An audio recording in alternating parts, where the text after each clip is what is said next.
Bom, o presidente do Supremo Tribunal Federal, Edson Fachin, se reúne a portas fechadas com o relator do caso do Banco Master, André Mendonça. Um encontro fora da agenda se deu em meio às revelações das mensagens trocadas entre Daniel Vorcaro e Alexandre de Moraes. E Edson Fachin teria defendido que, para preservar o STF, tudo seja investigado, doa a quem doer. Ontem, a mulher de Alexandre de Moraes esclareceu o contrato de 129 milhões de reais assinado com o Master, mas segundo o jornal O Estado de São Paulo, esse valor de serviço é fora do padrão. Viviane Barsi disse ter produzido 36 pareceres e realizado 94 reuniões presenciais entre fevereiro de 2024 e novembro de 2025. Dá o quê? 9 meses, né? 94 reuniões em 9 meses. Nos bastidores do STF, ministros estão reclamando da postura e do poder da Polícia Federal no caso envolvendo o Master.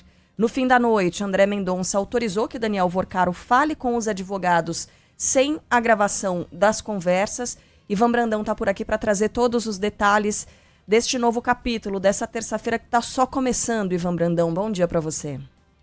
Bom dia, vai virar um vademecum, né? De tanto capítulo que a gente vai empilhando nessa história e que não para, Carla. Nesse contexto aí que você falou do ministro Edson Fachin, que ele se reúne com os ministros e que se reuniu também ontem com os presidentes das seccionais, o presidente da OAB Nacional, para tratar desse assunto, porque ele está meio, não vou dizer que ele vive um dilema, né, mas é uma situação delicada, porque desde que deu aquela entrevista para o jornal o Globo, falando que tudo seria investigado, doa quem doer, e teria dito isso também ontem na reunião com os presidentes da OAB, que cobraram dele, né, uma apuração rigorosa de tudo que é ligado ao Banco Master e à Operação Compliance Zero, né, falou que nada vai ser varrido para baixo do tapete. Então, nesse contexto de preservar a imagem do Supremo Tribunal Federal, de dizer que tudo vai ser investigado, que não importa quem é que esteja envolvido, ele tem recebido essas pressões, né, pressões dos próprios ministros em relação às asinhas, né, entre aspas, que a Polícia Federal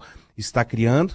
Ele ouve essas reclamações, sim, sobre a postura da PF na condução do Banco Master, e uma pressão externa também, né, que vem do Congresso. A gente vai falar disso mais à frente, mas é nesse contexto que ele se reuniu com o ministro André Mendonça para conversar sobre o caso Master. A gente não tem, obviamente, acesso a tudo aquilo que foi falado, mas ontem à noite, de fato, o ministro André Mendonça tomou essa decisão aí. Ele estava recebendo reclamações da defesa dos advogados de Daniel Vorcaro, de que eles não conseguiam acesso ao seu cliente na penitenciária federal aqui de Brasília, porque o que foi dito aos advogados é que eles só podiam entrar com um agendamento prévio, que os encontros teriam que ser filmados, gravados, eles não podiam levar papel e caneta, não podiam entrar com cópias do processo, né, dos autos do processo dentro da cadeia. Fizeram esse pedido a André Mendonça, que, enfim, liberou, né, que os advogados acessem com papel e caneta, que levem os processos, que não tenham esses encontros filmados e que não precisa ser agendado também. Se estiver lá descrito no processo como o defensor de Daniel Vorcaro, né, constituído como advogado, ele pode acessar o cliente dele a hora que quiser. Mas é isso, é uma pressão que vai subindo para cima do ministro Edson Fachin, porque é pressão que vem dos colegas, é pressão que vem da opinião pública e pressão que vem do Congresso Nacional.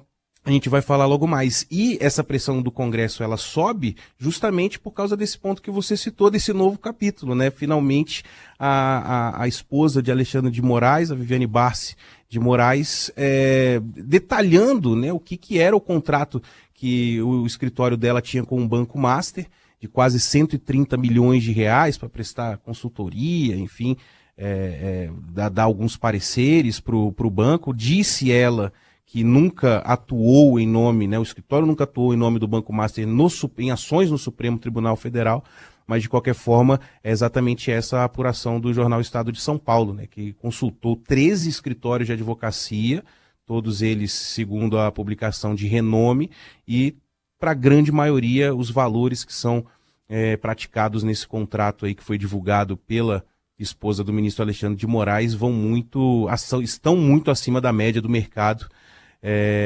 Mas quando foi procurada pelo jornal para rebater esses valores, a Viviane disse que já tinha se pronunciado por meio da nota, a mesma nota que ela tinha publicado ontem, detalhando o contrato que tinha com o Banco Master e o Daniel Vorcaro.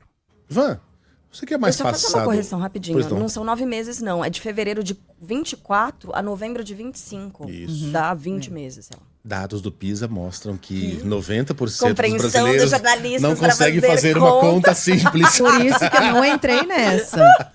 Nas contas eu não entrei. Quem cospe pra cima. Nas contas eu não entro. Ivan, você que é um cara mais passado nos anos que nós jovens aqui do estúdio, já houve algum Que caso? isso, Megali? Já houve Essa expressão é comum? Você que é mais passado nos anos? Tipo Tá. você que está bem de corpo, né? Entendi. Mais passado nos anos do que nós aqui do estúdio.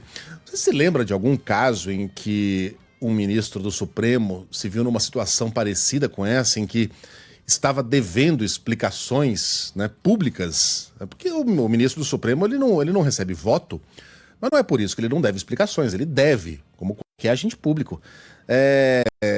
E se viu numa situação dessas, para a gente lembrar o desfecho da história, se houve, por exemplo, uma entrevista coletiva em que o ministro do Supremo falou: olha, aquilo de que estão me acusando não é uma verdade, eu tenho aqui os documentos que provem, vamos esclarecer essa história de uma vez por todas, que é o que a gente está cobrando desses ministros que estão meio enredados, estão completamente chacoalhados por essa história aí do Master? Cara, não lembro, viu, Megali? também Puxando não. de cabeça, assim, inclusive de cobertura de congresso há alguns anos, eu lembro que o ministro Lewandowski sofreu uma pressão muito grande, mas não tinha nada a ver com o que a gente está vendo agora, era por uma decisão dele, né? Lá no processo de impeachment, que ele resolveu fatiar, e aí ele tinha pedido de impeachment também, e aí, mas assim, não precisou se explicar, porque era uma decisão judicial, enfim. Agora, envolvido em algum esquema em que fosse necessária emitir uma nota por dia, negando envolvimento, e com essa pressão que se dá agora contra o ministro Alexandre e contra o ministro Toffoli também, eu nunca tinha visto de fato, assim, eu posso pesquisar, mas de cabeça, cobrindo política aqui em Brasília, eu não consigo me lembrar. Tanto é que, geralmente, quando a gente vai falar logo à frente, né, sobre CPI, sobre as comissões, sobre os pedidos de impeachment, geralmente quando esse tipo de coisa surgia, a gente dava em manchete em 3 linhas, né? Ah, entrou com pedido de impeachment, tá bom, senta lá, né? Espera sentado. E agora não. Agora as coisas têm uma outra temperatura, assim, é um outro contexto para essa pressão que os ministros têm sofrido do Congresso Nacional e, de forma geral, da opinião pública, né? Que a gente está aqui cobrando. Ontem você perguntava, né? O que é mentira, o que é verdade? É isso que os parlamentares querem saber com esse bando de pedido para ouvir os envolvidos, para criar comissões parlamentares de inquérito. Quer dizer, essa pressão eu nunca tinha visto. Isso aí é um fato.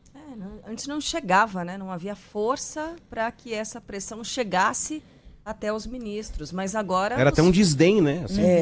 Com certeza. Agora os fatos, eles estão se colocando, né? Porque a gente tem indícios muito reais. A informação chegou, né? A informação circulou.